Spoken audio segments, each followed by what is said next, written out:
Hello, future engineers. Welcome to my YouTube channel. If you're still new to my channel, please don't forget to subscribe if you like my videos. And I hope that you really like my videos because this work is very, very tedious and very, very tiring on my part. And to keep me going and refreshed or energized and inspired, please share my videos to your friends and to your friends' friends, especially those who haven't yet discovered my channel. And I plan to make this channel the one-stop channel for those who can discover it because it has so many examples aside from the lecture videos that I provided. And I hope that the videos will help you improve in your studies, not just as students but as professionals in the future. You might like to teach uh, in university or in colleges. So here we go. This is my favorite method, the conjugate beam method. For the beam shown below with constant EI, compute the following slope and deflection by the conjugate beam method at point A, at C, at D, at E, and at F. So at E, only the slope is to be computed and the deflection is 0, of course. So first, let's solve for the reactions.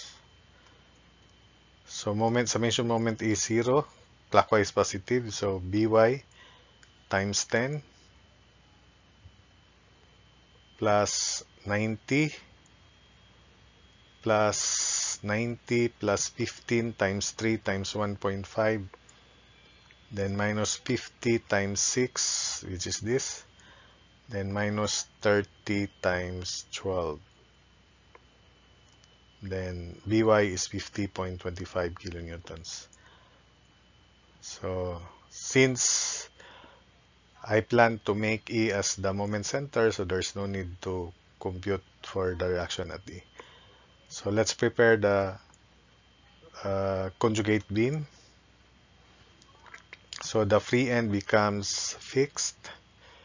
This interior pin becomes interior hinge because there's no deflection, so there's no moment about the hinge. But there is slope or shear, so that's why it can resist shear here, which is interpreted slope of the real beam. This interior roller becomes interior hinge also because there's no deflection, but there is slope, there is rotation. So there is rotation, there is shear resistance here. So the free end, which is free to rotate and free to deflect, should have resistance to shear and moment. So that's why it should be fixed. So free becomes fixed, fixed becomes free, vice versa. Interior pin becomes interior hinge, roller becomes interior hinge. If it is an interior hinge, it becomes an interior pin. That's vice versa for conjugate beam method. Or you watch my lecture video on the concept of transforming real beam to conjugate beam and vice versa. So since EI is constant, we begin by preparing the load moment diagram by parts at E. So 30 times 12 is 360 over EI. 30 times 2 is 60 over EI. 30 times 6, 180 over EI. 30 times 9, 270 over EI. So that's it. Then for the reaction here, 50.25 times 10, because E is the moment center. By the way, due to 50 times 6 is 300 over EI here. Then for this is 150, 50 times 3, so 150 over EI. This is 50.25 times 10, so 502.5 over EI. Then due to this couple, rectangle 90 over EI. So this is 50.25 times 4 to 201 over EI. 50.25 times 7 is 351.75 over EI. Then lastly, for this couple here, rectangle, positive above the beam, 90 over EI. So by looking at the figure, only portion BE is simply supported. So we solve for theta B first. So it is upward because B is the left section. Before I forget, the moment due to the uniform load, 15 times 3 times 1.5, this is second degree, is 67.5 over EI. So that's the positive direction for theta B, downward at D, just to the left. So same theta B at the left and the right, because this is an same shear, because that's an interior hinge. Same is true here. We have theta D, theta E downward, and theta E upward. So considering BD, we sum up moment about E equals 0.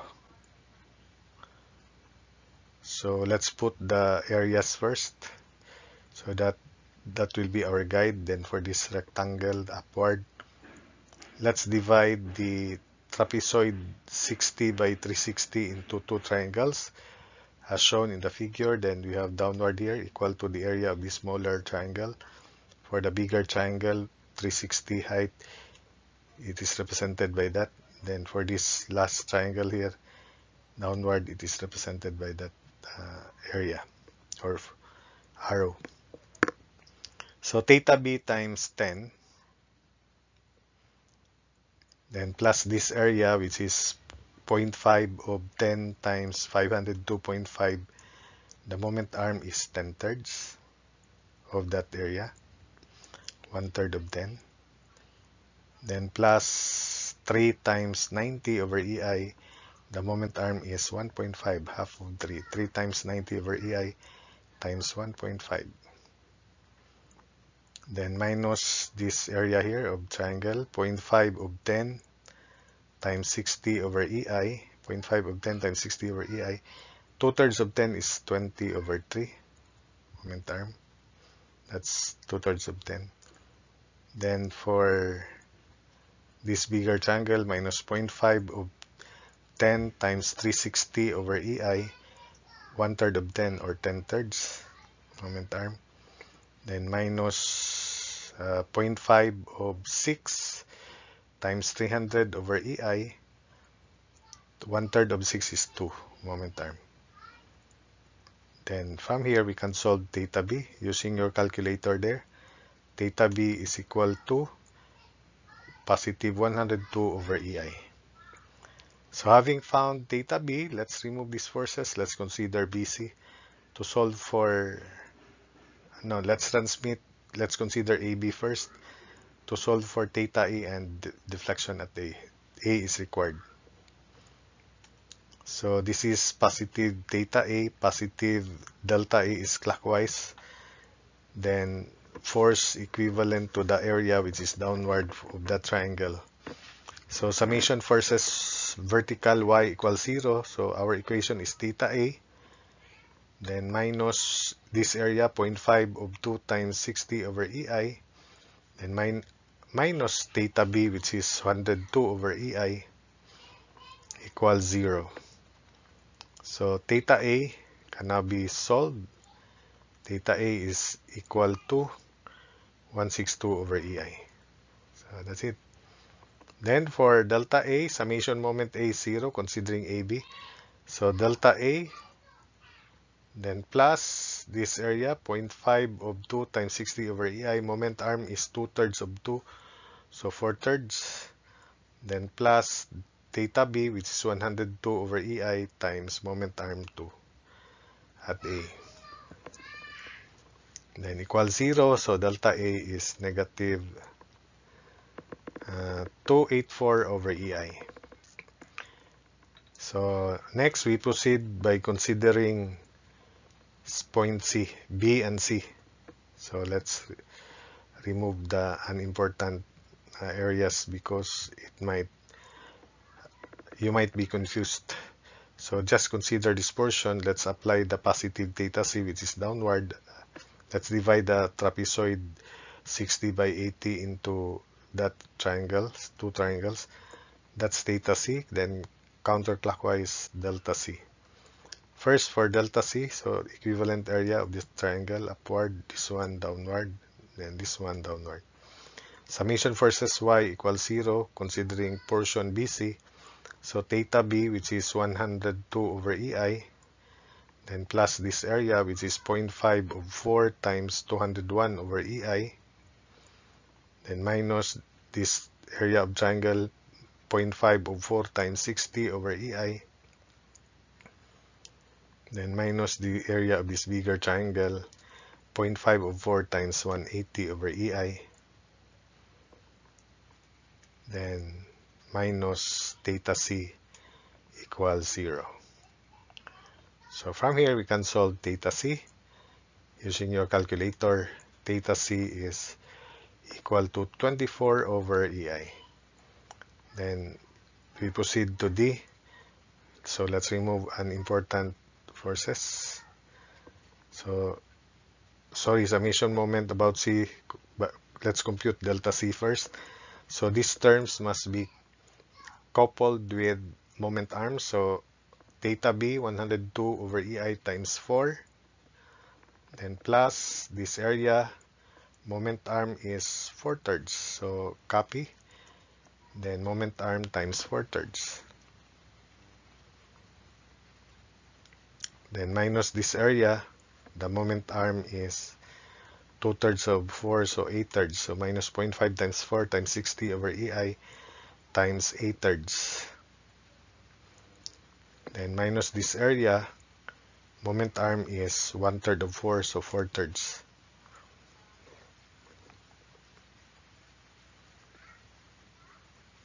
Then minus delta C equals 0.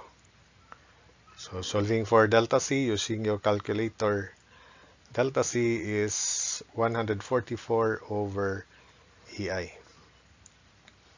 Then let's remove these areas, arrows, and this theta C and delta C so that you won't be confused for the next calculation at D. Apply positive theta D and positive delta D. And let's have this area. Let's divide the trapezoid 60 by 270 into two triangles as shown. So for the area of this smaller triangle, downward, for this bigger triangle, downward, and we have another triangle 3 meters by 150 over EI, downward.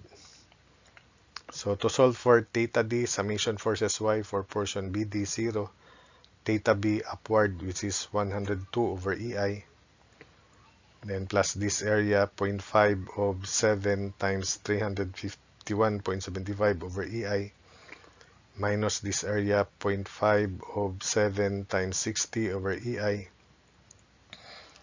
minus this area 0.5 of 7 times 270 over EI,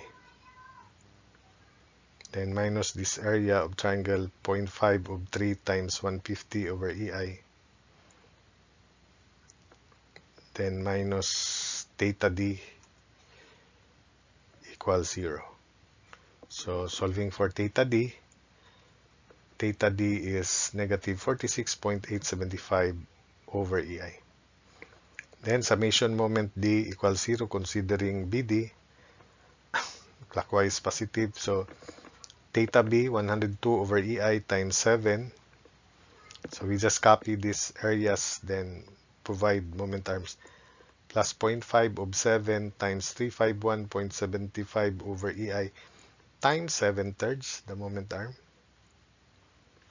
Then minus 0.5 of 7 times 60 over EI, 2/3 of 7 is 14/3.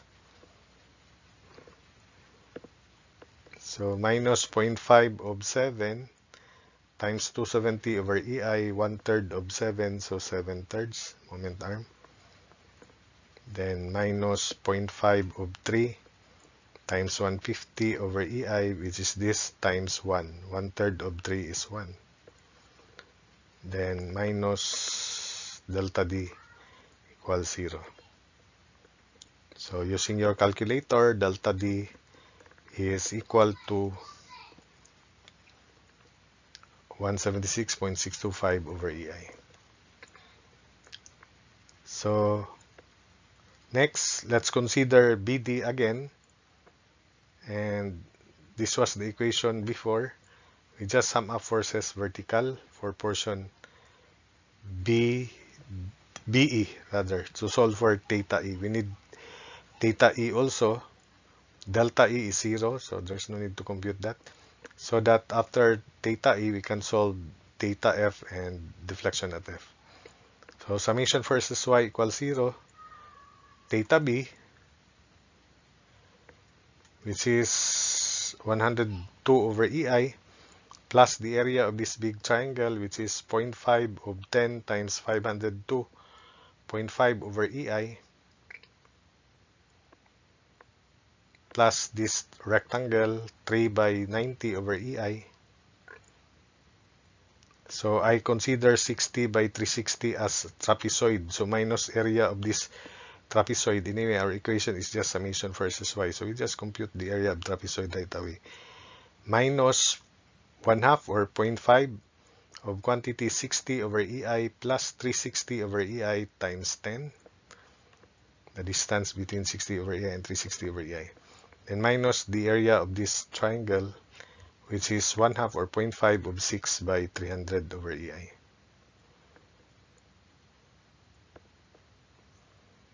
Then minus theta E equals 0.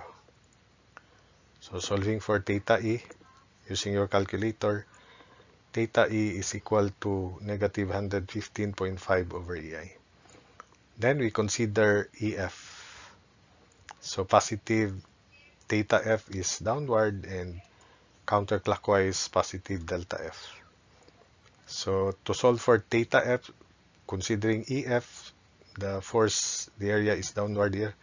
Summation versus Y equals 0. So theta E, which is negative 115.5 over EI, minus the area of the second degree curve is 1/3 of 3 times 67.5 over EI. Then minus theta F equals 0. So theta F is equal to negative 183.0 over EI. Finally, summation moment F equals 0. So we copy these terms. We just provide moment arms. So negative 115.5 over EI times 3. Then minus 1/3 of 3 times 67.5 over EI times 2.25. 2.25 because this is 3/4. 3 over 4, 0.75. So it's the distance of the centroid of area from the right is 3 minus 0.75, so 2.25. Then minus delta F equals 0. So we can now solve delta F from this equation. Delta F is negative 498.375 over EI. So that's it for this problem.